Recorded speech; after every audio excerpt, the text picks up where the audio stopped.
¿por qué murmuramos? ¿Qué cosas nos hacen murmurar y cómo evitarlo? Pues este es el tema de esta mañana. Bueno, ¿por qué murmuramos, hermanos? Ciertamente que hay muchos motivos, hay muchas causas.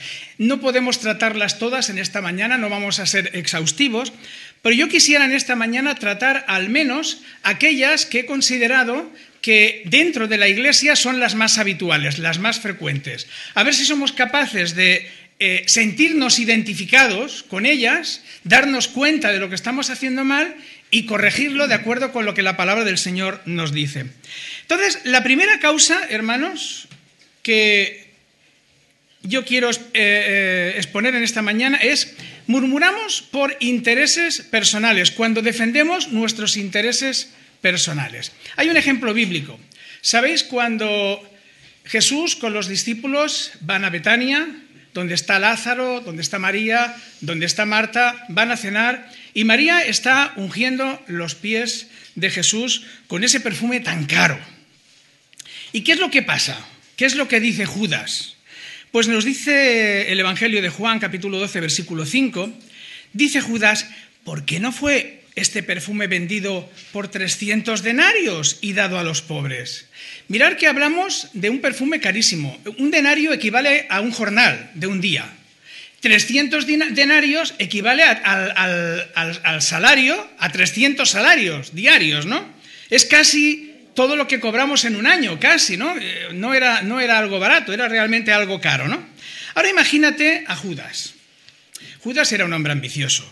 Continúa diciendo el pasaje que dijo esto no porque se cuidara de los pobres, sino porque era ladrón y teniendo la bolsa sustraía, robaba lo que se echaba en ella. Mirad las intenciones que subyacían. Pero claro, Judas no podía decir eso. Y lo que está claro es que cuando ve a María abrir ese perfume que él sabe que es tan caro y echarlo a Jesús a los pies, se tuvo que llenar de rabia. Dijo: ¿qué oportunidad he perdido de quedarme? Fíjate cuánto dinero que podía yo haber robado y no lo he robado. Ahora eso no lo va a decir, porque eso, vamos, no estaría bien decirlo, ¿verdad? Quedaría muy mal. Y entonces lo espiritualiza todo o lo reviste de bondad. Y dice: ¡ay! ¡Qué barbaridad! Pues podíamos haber vendido este perfume y haberlo dado a los pobres con ese dinero, ¿no? Claro, en estos momentos ya está hecho, ya Judas no puede remediarlo. ¿Y qué es lo que está haciendo? ¿Qué es lo que implícitamente, si no explícitamente, qué está haciendo Judas implícitamente?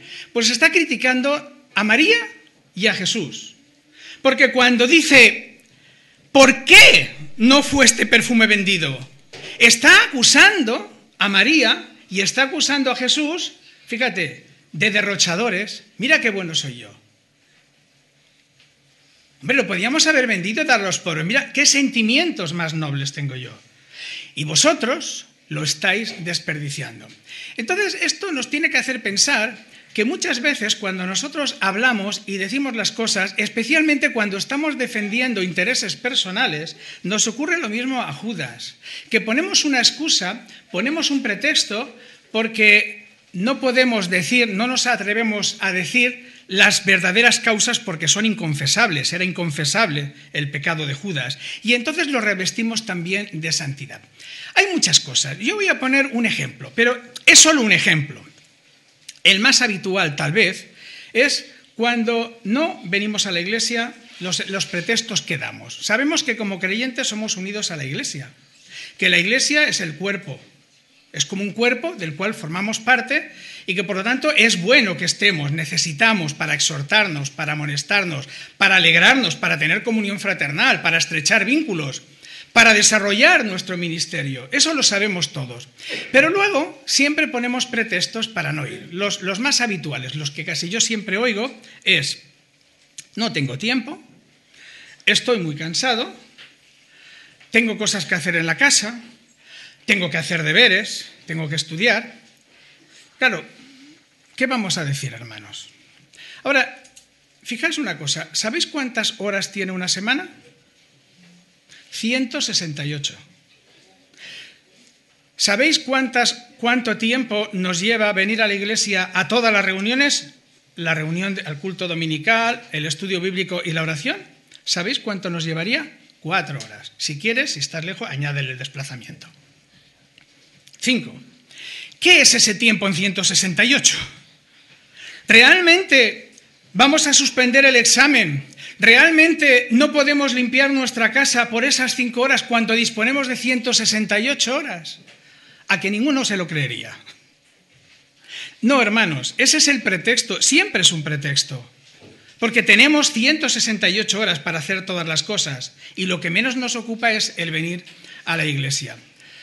Pero como no podemos decir que es que nos da pereza ir a la iglesia o que nos apetece hacer otras cosas, ver la televisión, estar tranquilito en casa o salir a dar un paseo, como no podemos decir eso, entonces decimos no tengo tiempo, tengo otras cosas que hacer. Pero hermanos, eso no deja de ser sino una justificación. Ahora, ¿qué es lo que ocurre cuando tú a un hermano le amonestas o le exhortas y dices, hermano, deberías de venir a la iglesia?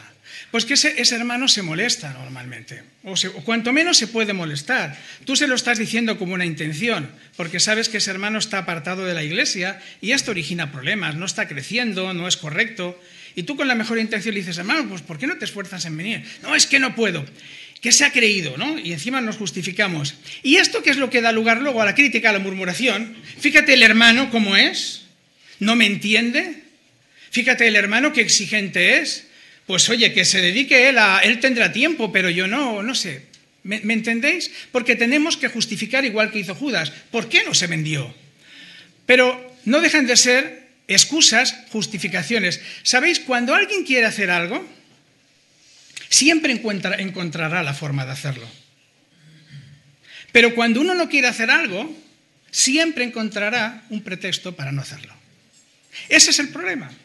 Que cuando nos interesan otras cosas más, no encontramos el tiempo para venir a la iglesia y a lo mejor pensamos que con venir el domingo por la mañana ya es suficiente. Pero eso no es lo que nos enseña la palabra.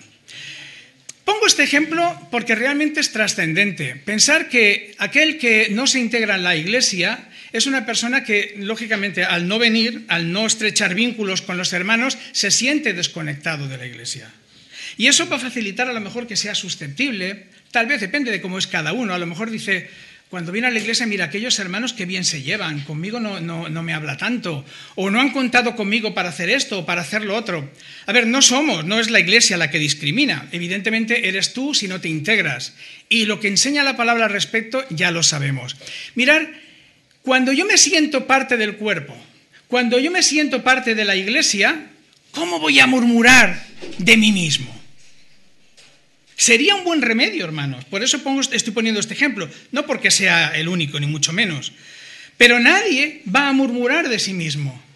Ahora, cuando yo no me siento parte de la iglesia, porque no estoy integrado en ella, entonces sí que me dará igual.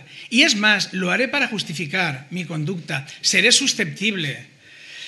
Qué importante es, hermanos, que nos integremos en la congregación, pero no es el único caso. Mirad, en la Biblia hay un caso muy claro también, hay muchos, hemos puesto el de Judas, pero hay uno que es muy claro en cuanto a lo que somos capaces de hacer para justificar la defensa de nuestros intereses personales. Y es el caso de David con Betsabé. David se encapricha de Betsabé, pero hay un problema. Hombre, Betsabé está casada con Urías. No está bien. David no puede coger a la mujer de Urías. Y se le ocurre una solución. Como eso no es correcto, como yo no puedo casarme con Betsabé porque está casada, vamos a matar al marido. Lo mandamos a la primera fila de la batalla, sabiendo que lo van a matar, ese es el propósito.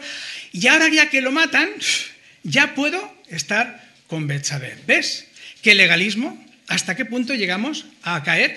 Y hasta tal punto David se convenció de que estaba haciendo lo correcto, que no se dio cuenta que estaba en pecado hasta que Natán, a través de aquel ejemplo, que ya más o menos lo conocéis, y si no lo leéis, el ejemplo de la corderita y todo esto, le hace ver que estaba en pecado, pero David estaba ciego, porque normalmente, hermanos, nos engañamos tanto con nuestras justificaciones que somos incapaces de ver hasta qué punto somos capaces de cometer legalismos para justificar lo que realmente es injustificable. Pero eso sí, adornándolo siempre de una solución que parezca correcta.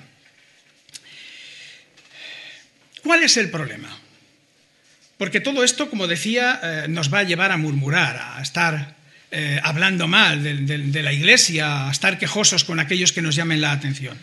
¿Por qué ocurren estas cosas? La solución, hermanos, o el problema, mejor dicho, es que el Señor no es rey de nuestras vidas. Cuando tenemos intereses personales por encima del Señor y estamos satisfaciendo o intentando satisfacer nuestras apetencias en lugar de lo que el Señor nos manda, mira lo que leíamos en la Santa Cena. El que no guarda mi palabra no me ama, porque el que me ama realmente guardará mi palabra. Cuando el Señor es el rey de mi vida, cuando el Señor es Señor, con todo lo que significa, es dueño, y yo entonces me siento siervo, cuando Él gobierna realmente mi vida, yo le obedezco y nada se va a anteponer. Nada voy a poner por encima del Señor. Aquello que buscad primeramente el reino de Dios, pero luego también amarás a Dios sobre todas las cosas, ¿no? No puede haber nada que amemos más, que prioricemos más, que no sea el Señor Jesús. Mira, como creyentes, tú puedes ser creyente o no. La decisión de seguir a Cristo es una decisión nuestra. Cuando hay un llamamiento, pues bueno, tú puedes responder que sí o puedes responder que no. Pero lo que tú no puedes hacer es pretender ser cristiano bajo tus normas. Las normas las puso el Señor. Y el Señor dijo, el que quiera venir en pos de mí, el que quiera ser mi discípulo, quien quiere ser cristiano, como decimos hoy en día, ¿qué es lo que debe hacer? ¿Negarse a sí mismo? ¿Qué es negarse a sí mismo? Pues dejarnos gobernar por Él y tomar nuestra cruz cada día y seguirle. Ese es el requisito. Si no lo hacemos así, no estamos cumpliendo con el requisito que el Señor pone. Y el Señor Jesús tenía que insistir mucho en este tema. En el Evangelio de Mateo, en el capítulo 10, versículo 37, mirad lo que dice el Señor Jesús. El que ama a padre o madre más que a mí, no es digno de mí. El que ama a hijo o hija más que a mí, no es digno de mí. Y el que no toma su cruz y sigue en pos de mí, no es digno de mí. En el Evangelio de Lucas también está haciendo referencia al cónyuge. No podemos amar más a nuestra esposa o a nuestro esposo que al Señor. El Señor tiene que estar por encima de todas las cosas. Y hay una figura que me gusta mucho, es bíblica evidentemente, es la figura de la Iglesia como esposa de Cristo. Porque quiere decir que si la Iglesia es la esposa de Cristo, nosotros somos la esposa de Cristo. ¿Y qué vamos a poner en medio de ese matrimonio? ¿Vamos a poner algo? ¿Vamos a priorizar algo? Esposos, maridos, esposas, si en vuestro matrimonio hay algo más importante que tu mujer o que tu esposo, que no sea el Señor, que es la única excepción, si hay algo más importante, tu matrimonio va a fracasar. No puede haber nada más importante. Eso no quiere decir que no ames a tus padres, que no ames a tus hijos, que no ames... No, pero el Señor dijo, dejará el hombre a su padre y a su madre y se unirá a su mujer. Ese dejará no es abandonarlos, pero lo más importante es nuestro hogar y tenemos que priorizarlo así. Aquí no está diciendo el Señor que no amemos a nuestros hijos ni a nuestros padres. Está diciendo que no podemos amarle más que a Él. Si amamos algo más que a Él, estamos cometiendo infidelidad, adulterio espiritual, idolatría. Hermano, hermana, quiero que reflexiones ahora mismo, que pienses cuántas cosas se interponen entre el Señor y tú. ¿Cuántas cosas priorizas por encima del Señor? ¿Cuántas cosas haces para defender intereses, apetencias, llámale como tú quieras, que te impiden que el Señor gobierne en algunos aspectos de tu vida, que la gobierne plenamente? Porque el Señor no lo podemos tener, no puede ser Señor de algunas cosas. O es rey o no es rey. Si es rey, gobierna toda nuestra vida. Esto sí y esto no, eso no funciona así. Entonces, es bueno que reflexionemos. En la medida que corrijamos esto, dejaremos un tema importante solucionado. En segundo lugar, quiero hablaros de un problema muy grave que nos hace murmurar mucho: la amargura. La amargura, el descontento. Hay muchas cosas que nos pueden generar descontento en nuestras vidas, no lo sé. A veces por envidias, a veces por celos. Tal vez lo más frecuente, hermanos, es cuando nos sentimos defraudados, porque quiero llevarlo al caso práctico de la iglesia, cuando nos sentimos defraudados con alguien de la iglesia, pues la relación se entorpece, me siento disgustado con él, se genera amargura en mi corazón. ¿Y qué es lo que ocurre cuando estamos resentidos con alguien? Alguna vez hemos estado todos, ¿a que sí? ¿Qué es lo que ocurre? Que estamos quejosos. Y una persona quejosa necesita expresar sus quejas. Cuando estamos quejosos, necesitamos expresar las quejas. La palabra del Señor dice que de la abundancia del corazón habla la boca. Si en tu corazón hay amargura, ¿qué va a expresar tu boca? Amargura, quejas. Dice Hebreos capítulo 12, mirad bien, no sea que alguno deje de alcanzar la gracia de Dios, que brotando alguna raíz de amargura os estorbe y por ella muchos sean contaminados. La amargura, hermanos, es algo terrible, es algo que nos hace infelices. La persona que vive resentida, con resentimiento, con amargura en su corazón, es una persona amarga, ya lo dice la palabra, ¿verdad?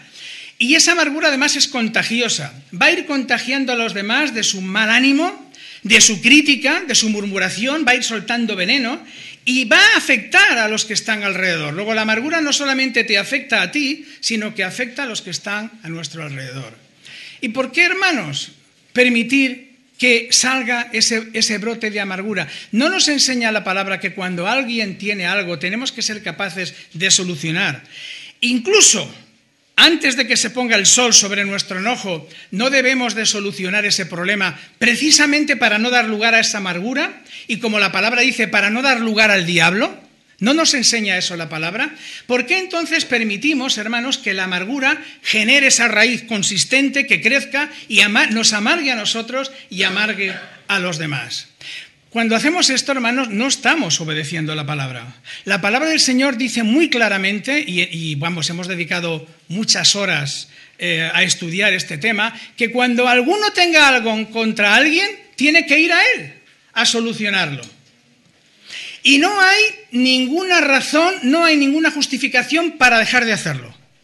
Cuando nosotros nos engañamos queriéndole restar importancia cuando nos está afectando y no podemos perdonar, cuando nos lo callamos, cuando dejamos esa amargura en nuestro corazón y no lo tratamos y no lo aclaramos, realmente nos estamos perjudicando a nosotros mismos, pero estamos actuando en contra de lo que la palabra del Señor nos dice. Porque la palabra del Señor nos dice que debemos de ir lo antes posible al hermano y solucionarlo. Si no se soluciona, el procedimiento sigue, ya lo sabéis, no es motivo de esta mañana. Pero mira, en el peor de los casos, al menos que tú puedas tener paz porque has hecho lo correcto.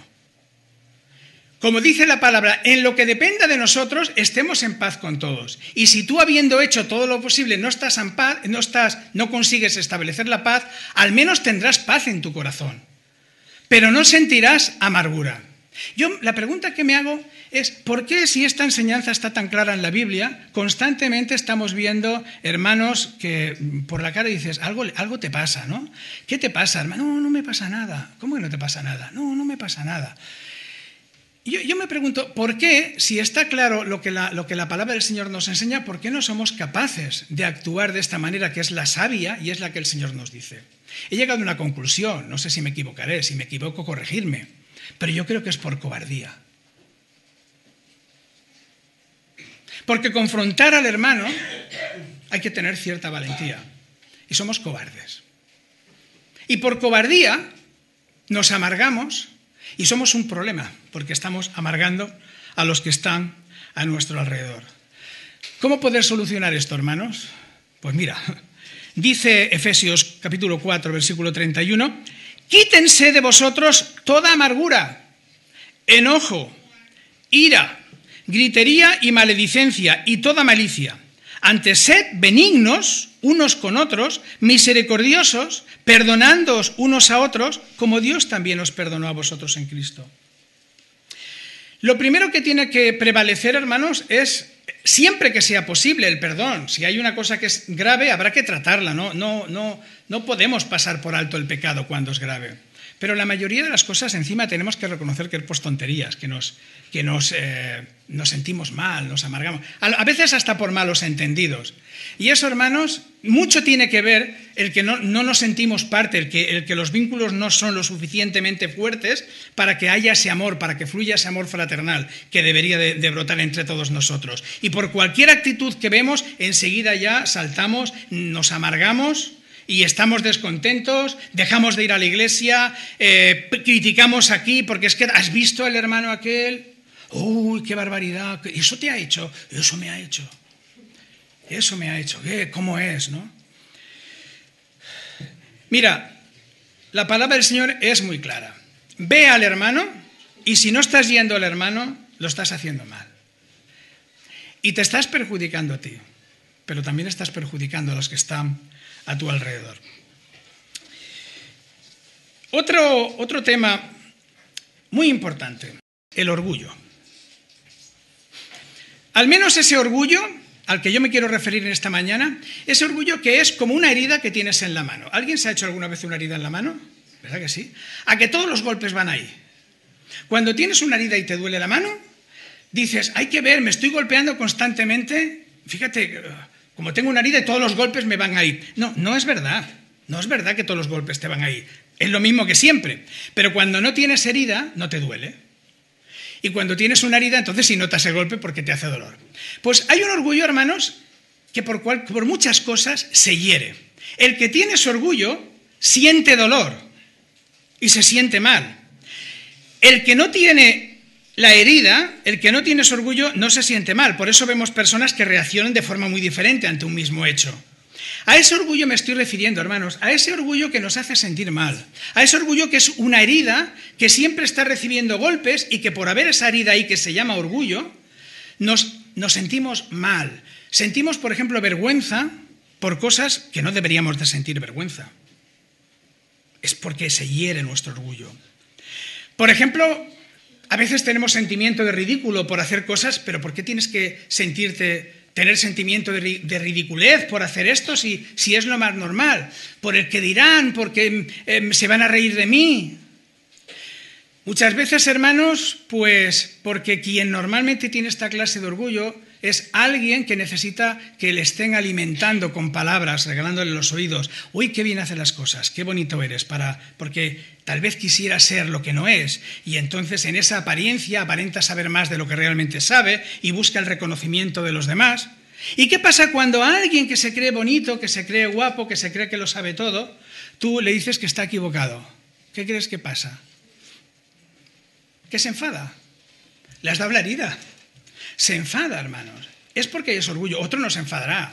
A ver, si yo sé que tengo razón y tú no me la quieres dar, a mí qué me importa. Pero cuando precisamente lo que yo busco es el reconocimiento, cuando tal vez yo valoro más que me den la razón a tenerla, porque quien es así le importa poco tener la razón, lo que busca es que se la den, cuando alguien no se la da, hermano, se siente herido. Vamos a poner otro ejemplo bastante habitual. Mirad, todos los padres estamos orgullosos de nuestros hijos, no vamos a decir que no. Pero a veces ese orgullo puede ir más allá.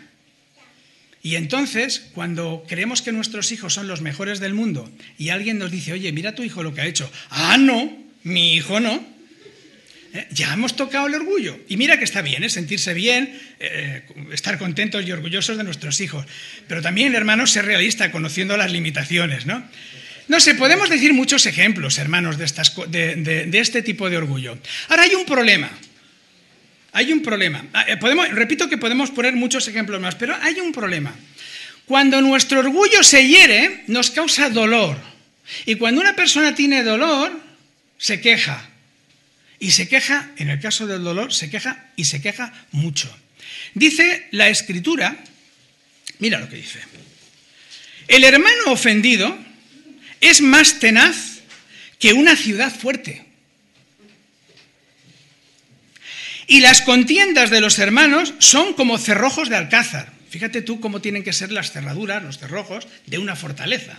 Pues dice que el hermano ofendido es peor que todo eso, es más fuerte que todo eso. Cuando nos ofendemos, hermanos, cuando hieren nuestro orgullo, mira que como creyentes podríamos decir, oye, pero la palabra del Señor no te dice que soportaos los unos a los otros, que tiene que prevalecer el amor. Da igual, no te va a escuchar. Un hermano ofendido no te va a escuchar, es tenaz, más que una ciudad fuerte. Este es el problema. Y se comporta como una fiera cuando está herida. Cuando una fiera está herida o se siente acorralada, va a atacar. Y el hermano ofendido va a atacar, se siente mal, porque lo único que busca es resarcir ese dolor. Quiere curar ese dolor. ¿Y sabéis cómo pretende curar el hermano en el orgullo herido? ¿Cómo intenta curar ese dolor? Humillando al otro. Que le den la razón. Hasta que Penganito no venga a mí y me pida perdón, yo no le voy a perdonar. No quiero saber nada de él. ¿O no? Ahora imagínate, porque estamos hablando de la murmuración, las barbaridades que dice un hermano cuando está en su orgullo herido. Las porquerías que puede llegar a lanzar por su boca. No le intentes hacer entrar en razón. Dice la palabra en Proverbios, por cierto, lo que he leído antes es Proverbios capítulo 18, versículo 19, y en el capítulo 21, versículo 24, nos dice, escarnecedor es el nombre del soberbio, y presuntuoso que obra en la insolencia de su presunción. Mirad, hermanos, hasta qué punto la obstinación que produce el orgullo, la ceguera que produce el orgullo entre creyentes puede llegar, que todos conocemos las guerras santas que se han dado, ¿no? No me voy a referir ahora, o sea, las guerras, las contiendas, las muertes que se han provocado por defender una ideología, algo que bíblicamente es injustificable. La palabra del Señor nos dice que incluso tenemos que amar a nuestro enemigo. Sin embargo, en el nombre del Señor se ha hecho la Inquisición, la Santa Inquisición. Pero no tenemos que ir, a veces tenemos que mirar un poquito hacia nosotros. En la Reforma, nuestros hermanos se pelearon entre ellos y se mataron. Y no uno ni dos, miles. En la Reforma Protestante, por citar solo un ejemplo, los anabaptistas, aquellos que se enfrentaron a los reformadores y dijeron, hay que volverse a bautizar porque el bautismo es testimonio y no vale el bautismo de la Iglesia Católica. Los mataron. Fueron contra ellos, hermanos, y murieron miles. Miles. ¿Por qué? ¿Por qué esa obstinación? Es que es absurdo, ¿verdad? Como creyentes sabemos que esto es una barbaridad y sin embargo podemos caer en este error. ¿Por qué? Por el orgullo, hermanos. El orgullo nos ciega. El orgullo nos hace ser obstinados. El orgullo nos hace ser rebeldes. El orgullo es la causa de la que intentamos autojustificarnos para no reconocer nuestra culpabilidad. El orgullo, hermanos, nos impide crecer, porque para crecer lo primero que tenemos que saber es lo que estamos haciendo mal y el orgullo nos ciega. Y no nos permite, por lo tanto, reconocer lo que estamos haciendo mal. Además, las personas orgullosas caen mal a todo el mundo. Yo me pregunto, ¿para qué sirve esa herida? ¿Para qué nos sirve esa herida? Y sabéis, la tenemos más de lo que nos pensamos. Esa herida la tenemos más de lo que nos pensamos nosotros. Hermano, ¿cómo andas de este orgullo? ¿Cuántas veces te enojas cuando se te lleva la contraria? ¿Cuántas veces te enojas cuando dices, mira, esto no es así? El servicio al Señor. Hay muchas personas, hermanos, que no saben lo que es servir al Señor, que sirven al Señor, y las hemos conocido aquí, que sirven al Señor porque buscan reconocimiento, no porque aman la obra. Y esto se distingue enseguida. En cuanto tú le dices, en vez de esto, haz lo otro, como no aman al Señor, que se aman a sí mismos, se enfadan. ¿Qué motivaciones tienes tú para servir al Señor? ¿Satisfacer tu orgullo? ¿Satisfacer tu vanidad? ¿Tu presunción? De verdad, hermanos, que tenemos mucho más de esto de lo que nos pensamos. Esto es súper dañino. Esto es súper dañino. Y desde luego una persona herida, no olvidemos, va a ser una persona que va a murmurar. Y encima, va a encontrar oídos que van a prestar atención y van a recibir todo ese veneno, toda esa porquería. Qué absurdo también, ¿no? El Señor Jesús nos enseñó, lo leemos en Mateo, capítulo 11, versículo 29, llevad mi yugo sobre vosotros y aprended de mí, que soy manso y humilde de corazón, y hallaréis descanso para vuestras almas. Es difícil hacer razonar a un hermano cuando está herido en su orgullo, realmente es difícil. Pero como cristianos, hermanos, como creyentes, deberíamos de tener el ejemplo del Señor Jesús, que fue humilde. Jamás se ofendió el Señor Jesús por ninguna cuestión personal. Jamás. No vemos ningún ejemplo. Y mira que le ofendieron, mira que le humillaron, mira que le vituperaron hasta la muerte. Pero él, como cordero, ¿no? Como oveja, fue llevada al matadero y no abrió su boca. No se quejó. Le escupieron, se burlaron. No dijo nada, solamente cuando ofendieron el templo de Dios. Cuando los mercaderes allí en el templo están, digamos, dañando lo que era el templo de Dios. No por una cuestión personal. Nada, hermanos, cuestiones personales no deberían de ofendernos a ninguno. Cuando nos ofenden es que hay ese tipo de orgullo. Y será bueno que lo reconozcamos. También será bueno, hermanos, que sepamos que es muy difícil tratar con estas personas. Pero si alguna vez nos pasa, hermanos, la palabra del Señor es muy clara. Entonces, que Jesús sea nuestro ejemplo. Él fue humilde y lo contrario del orgullo es la humildad. Pues ojalá que aprendamos del Señor Jesús, porque además hay una cosa, lo he dicho antes. El orgullo, he puesto el ejemplo de la herida. El que tiene la herida no se siente bien, se siente mal. El que tiene orgullo no va a tener paz, no se va a sentir bien. Constantemente se va a sentir herido por muchas cosas, se va a sentir mal. La única manera de tener paz, hermano, es ser humilde. Y qué bien nos caen las personas humildes. Vamos a ser más guapos. Vamos a ser más humildes, hermanos.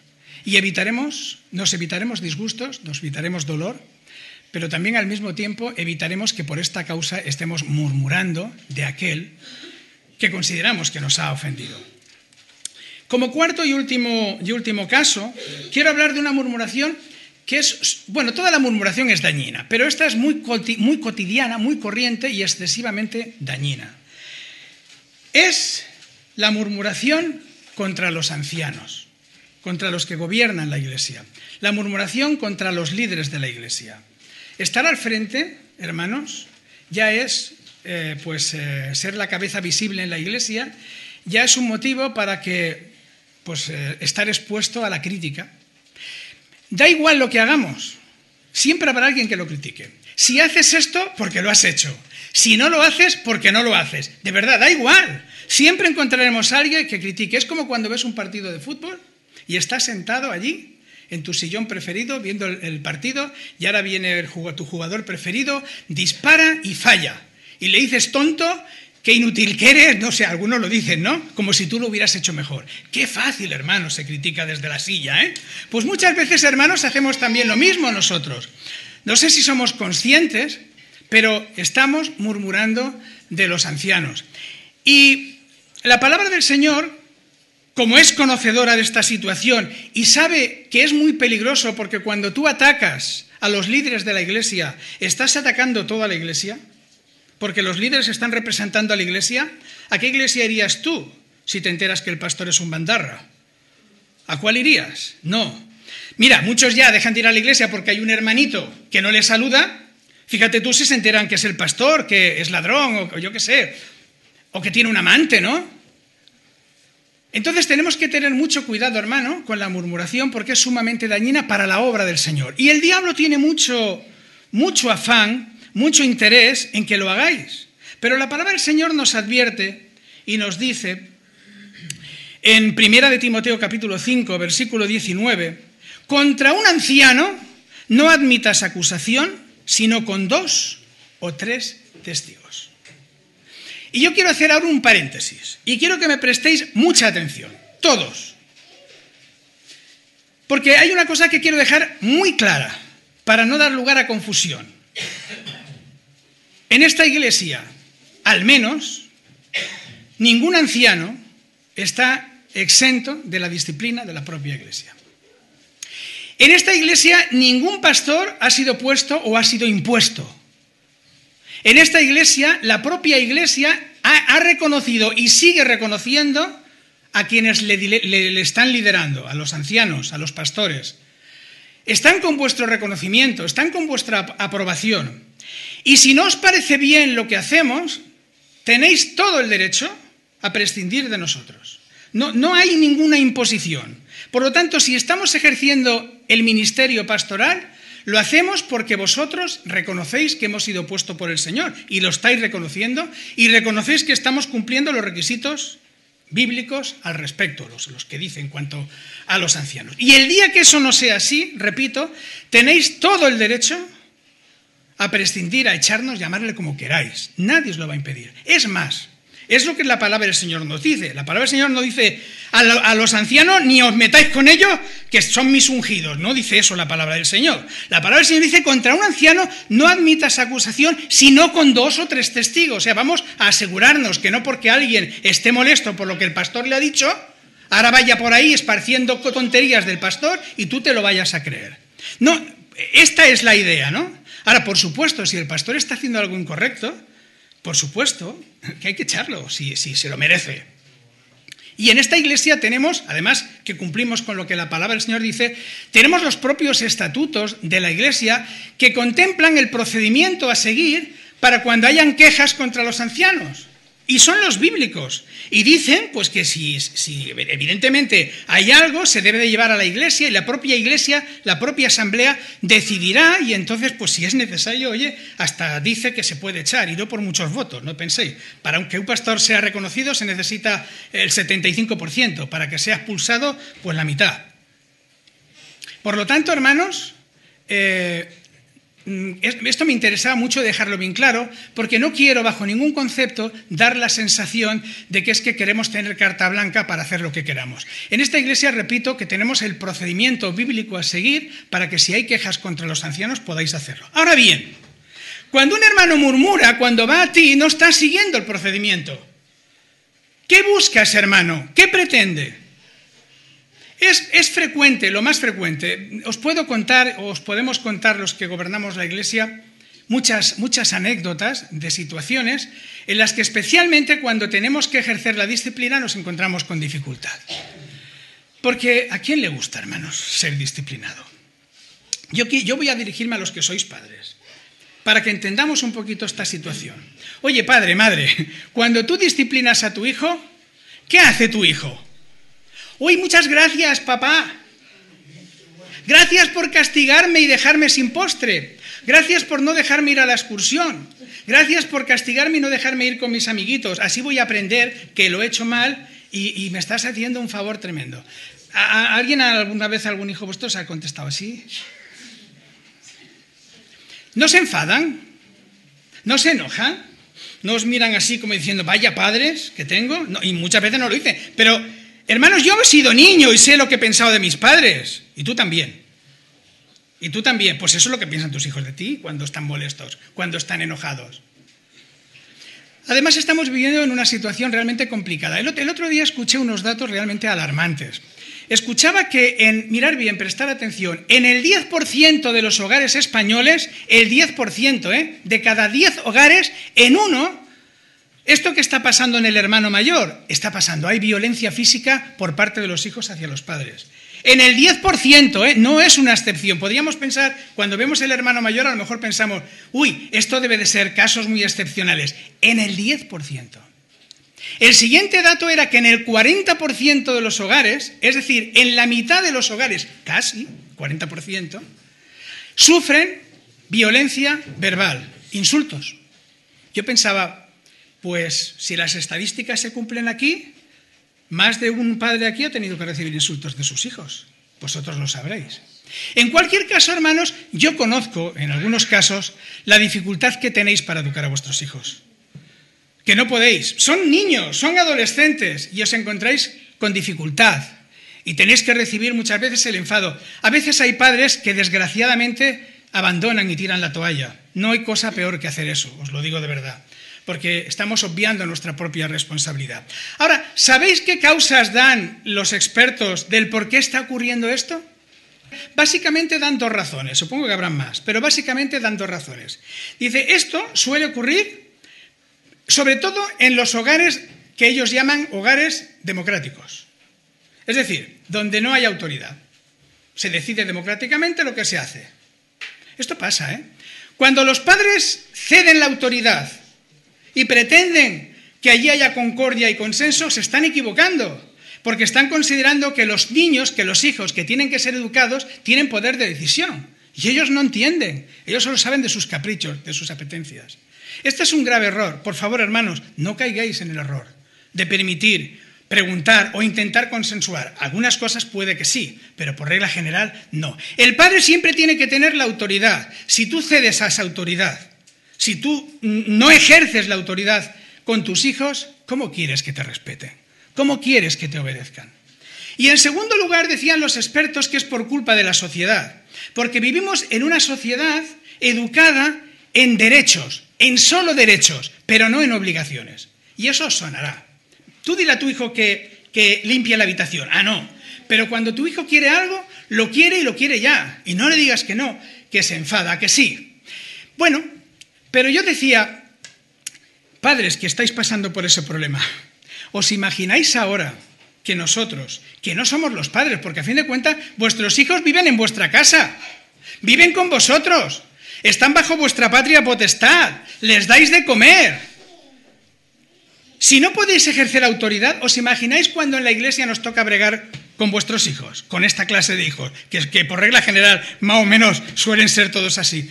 ¿Os imagináis lo difícil que nos resulta? Sé, hermanos, que en las reuniones de jóvenes, los maestros, tenéis que orar por ellos.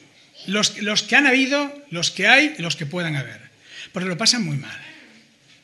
Se burlan de ellos. Se cachondean de ellos, no les respetan, les contestan con groserías. ¿Pero no os lo hacen en vuestra casa? ¿Qué pensáis que hacen en la iglesia? ¿Sabéis? A mí también.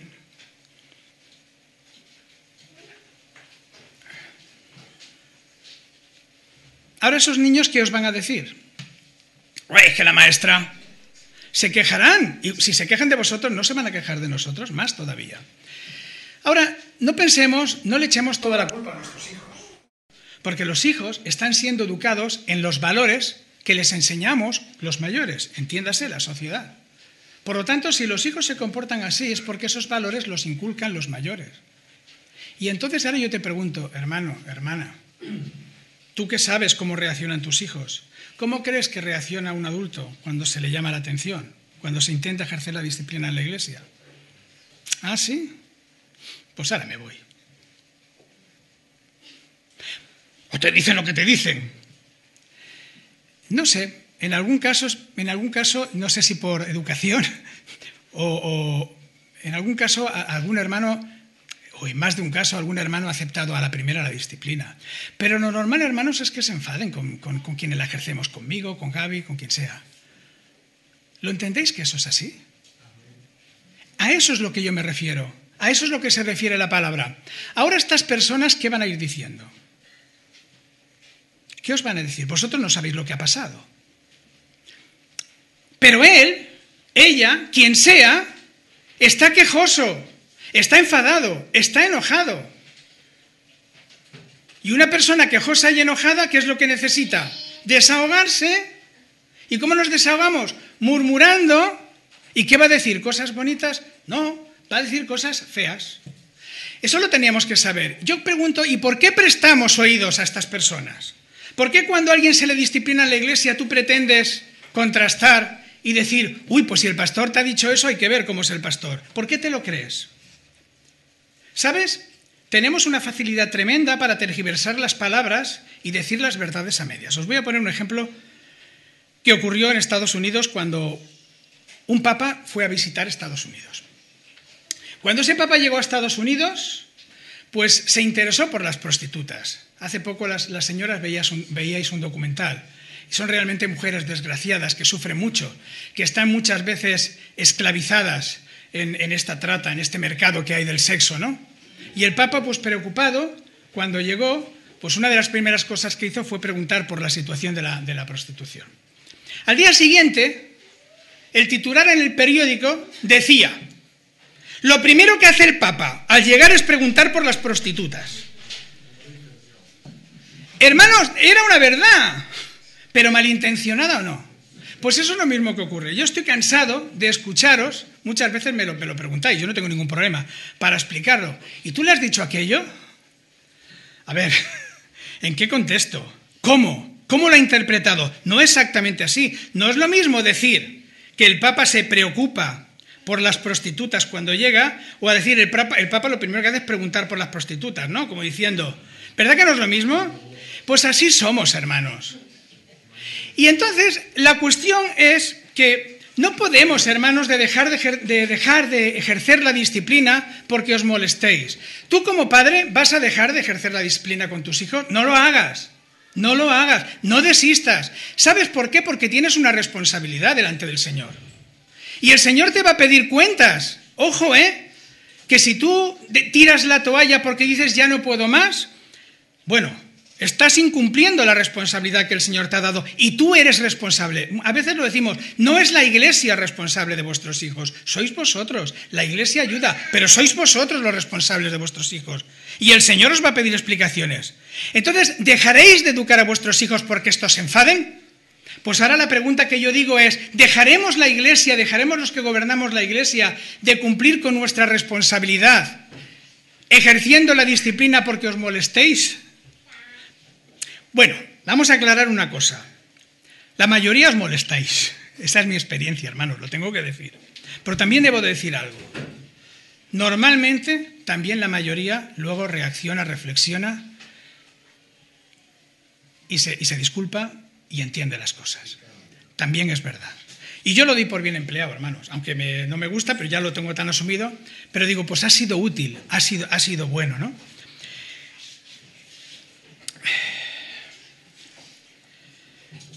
A ver, este tema es tan importante que quiero insistir todavía un poquito más. Fíjate, no estamos diciendo que los ancianos tengamos carta blanca para hacer lo que queramos.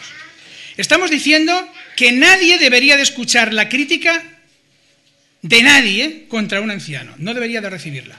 Porque habiendo un procedimiento establecido para si hay una queja razonable, hay un procedimiento para disciplinar a los pastores. Y yo os digo que me someto a la disciplina de la Iglesia, que el día que me queráis echar, sin ningún problema, el día que creáis que no cumplo los requisitos, no tendré ningún problema, hermanos, porque sin vuestro reconocimiento yo no puedo gobernar la Iglesia. Si lo hago con vuestro reconocimiento. Entonces, no podéis o pensar por un momento, piensa hermano o hermana, cuando tú recibes la queja de alguien que a lo mejor porque se le ha disciplinado y no acepta la disciplina, empieza a quejarse del pastor y te calienta la cabeza y te dice las burradas que a él se le ocurren para justificar su actitud, piensa por un momento, ¿qué pretende este hermano? Tiene un procedimiento que no está usándolo. Tiene un procedimiento por el cual si el pastor está haciéndolo mal, debe de ir a la Iglesia, debe de decirlo y que se investigue. Lógicamente uno solo no puede juzgar a la Iglesia, ¿no? Está la Iglesia, está la asamblea. Entonces, cuando un hermano va a ti, ¿qué es lo que busca? ¿Qué es lo que pretende? Apoyo, tú lo has dicho. Y sabes, cuando tú le escuchas, le estás apoyando, le estás dando la razón, estás entorpeciendo la disciplina de la Iglesia. Estás entorpeciendo el ejercicio de la disciplina en la Iglesia. Y te voy a poner un ejemplo. Eso es como si tú castigas a tu hijo y tu hijo ahora se va corriendo a ver a la mamá del vecino. Y le dice, mira, mi papá me ha castigado y no me deja ir a la excursión. Y fíjate si es malo tal y cual. Y la mamá le dice, uy, qué malo es tu papá. Porque le escucha, a que te molestaría y pensarás que está entorpeciendo el ejercicio de tu disciplina. A ti nadie te ha llamado de juez, de paz, cuando hay un ministerio pastoral que está disciplinando a la Iglesia, hermano, no es tu función discernir si es verdad lo que dice este o si es verdad lo que dice el otro. Sencillamente aceptar la autoridad que hay en la Iglesia y que está reconocida por la Iglesia y asumir que estamos ejerciendo con nuestra responsabilidad y que si hay algo, hay los cauces establecidos para solucionarlo. Pero hermano, cuando alguien viene a ti y no utiliza los cauces, ya lo está haciendo mal, no deberías ni oírle. No deberías de prestar oídos porque te va a envenenar. ¿Qué es lo que busca? Para justificarse. Y ahí nunca se va a arreglar nada. Porque quien actúa así no quiere solucionar nada. Solo quiere satisfacer pues su malestar. Quiere desahogarse. Y lo va a hacer culpando, echando las culpas, matando al mensajero. Mira, yo no voy a renunciar, ni Gaby tampoco vamos a renunciar a seguir ejerciendo la disciplina, por más mal que os caigamos, o vamos a seguir cayendo mal. ¿Sabéis por qué? Porque es nuestra responsabilidad. Y yo os voy a pedir, como solución a esta situación, que es muy dañina en la Iglesia, hermanos, y muy frecuente, lamentablemente, yo os voy a añadir el remedio a través de un pasaje de la Escritura. Dice Hebreos, capítulo 13, versículo 17, obedeced a vuestros pastores y sujetaos a ellos, porque ellos velan por vuestras almas como quienes han de dar cuenta, para que lo hagan con alegría y no quejándose, porque esto no os es provechoso. Padre, madre, cuando tú disciplinas a tu hijo, aunque soportas sus quejas y sus murmuraciones y todo lo que sea, porque tú estás buscando el bien de tu hijo. Eso es lo que te lleva a disciplinar a tu hijo. No es agradable, aunque los hijos a veces piensan que disfrutamos, no, a que os cuesta trabajo, por eso a veces renunciamos. No es agradable, hermanos, ejercer la disciplina, pero lo haces porque amas a tu hijo y sabes que le estás haciendo un bien. Y porque además sabes que vas a dar cuentas delante del Señor, también por responsabilidad. Quisiera que entendierais que los que gobernamos la Iglesia, los ancianos, tenemos que dar cuenta de cómo actuamos, de cómo ejercemos nuestro ministerio. A Dios. Y Él nos va a pedir explicaciones y eso nos causa temor. Por lo tanto, tenemos que cumplir con nuestra responsabilidad, mal que os pese alguno, mal que quedemos mal, ya os lo digo, por más mal que os siente, por más que os disgustéis, como vuestros hijos, lo vamos a seguir haciendo. Pero hay algo también que yo quisiera deciros, hermanos, y que quisiera que vieseis. Lo hacemos porque os amamos, porque si no os amásemos no aguantaríamos este ministerio. Amamos al Señor y os amamos a vosotros, y por amor a vosotros y por amor al Señor, aguantamos muchas veces vituperios, insultos, malos modos.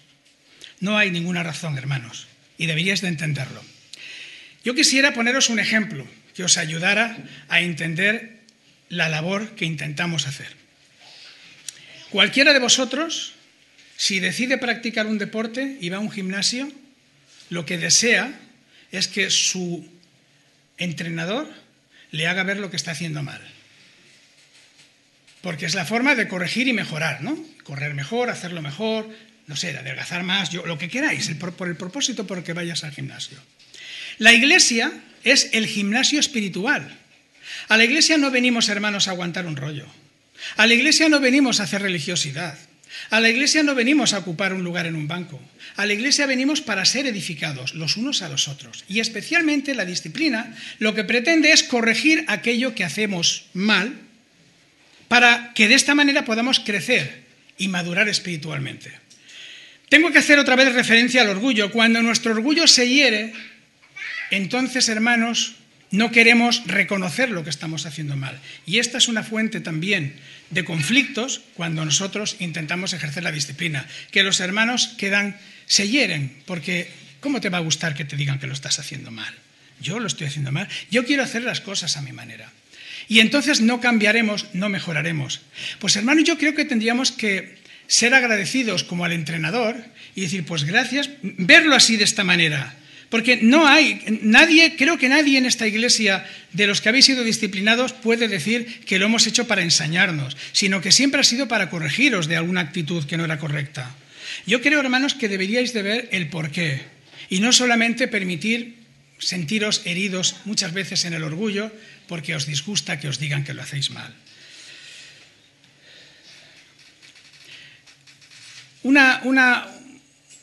Algo que es importante que tengamos en cuenta.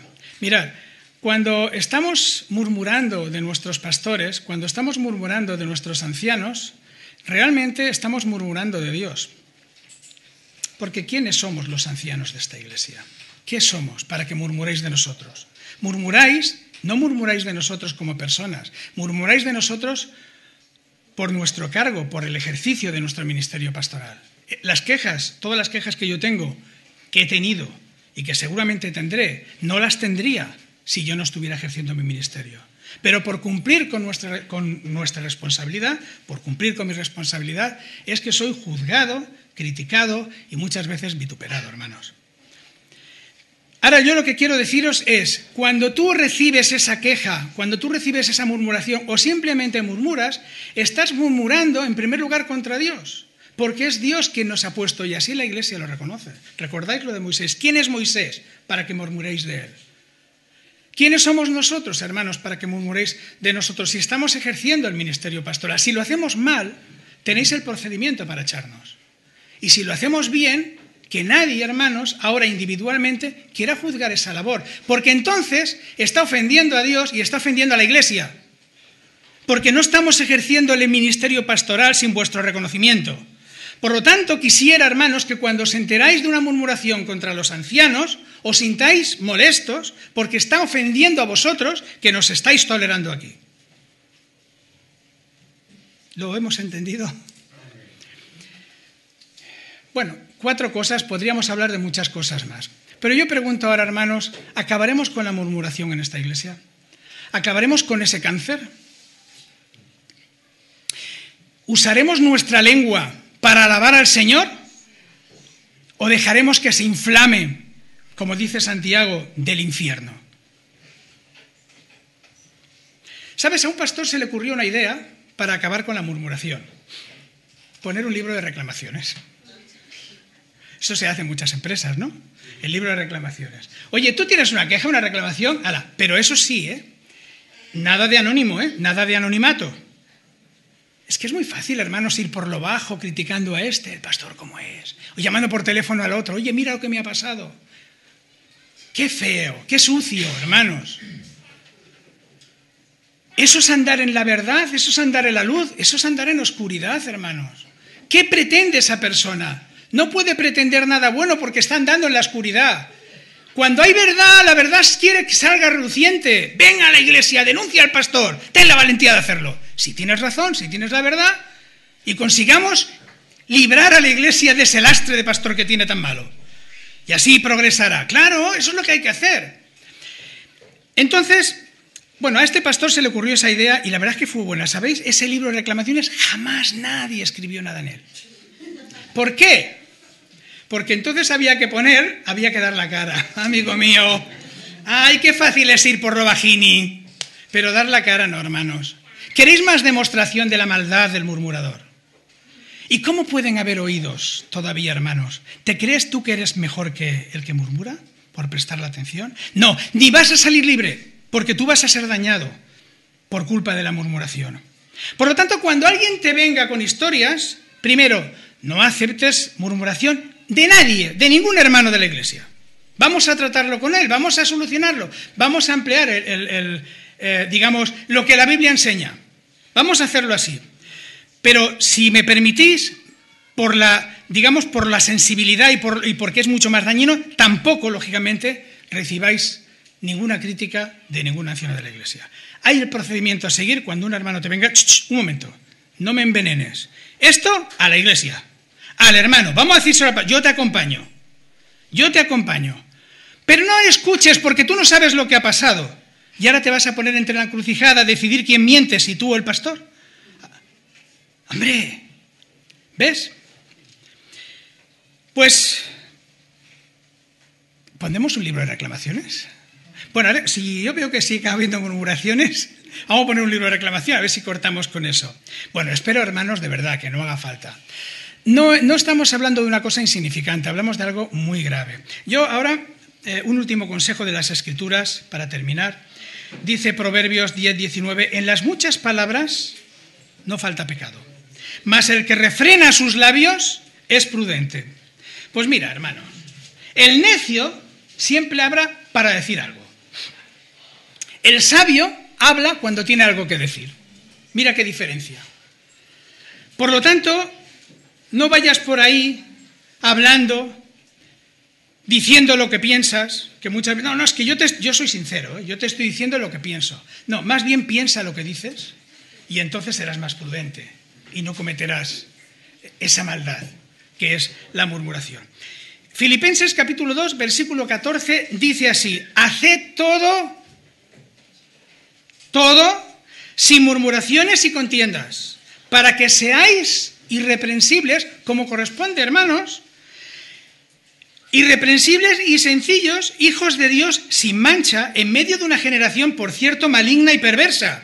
Pero no seamos nosotros así, porque nosotros, en medio de esa generación maligna y perversa, tenemos que resplandecer como luminares en el mundo. La murmuración, hermano, es porquería. La murmuración, hermanos, es suciedad.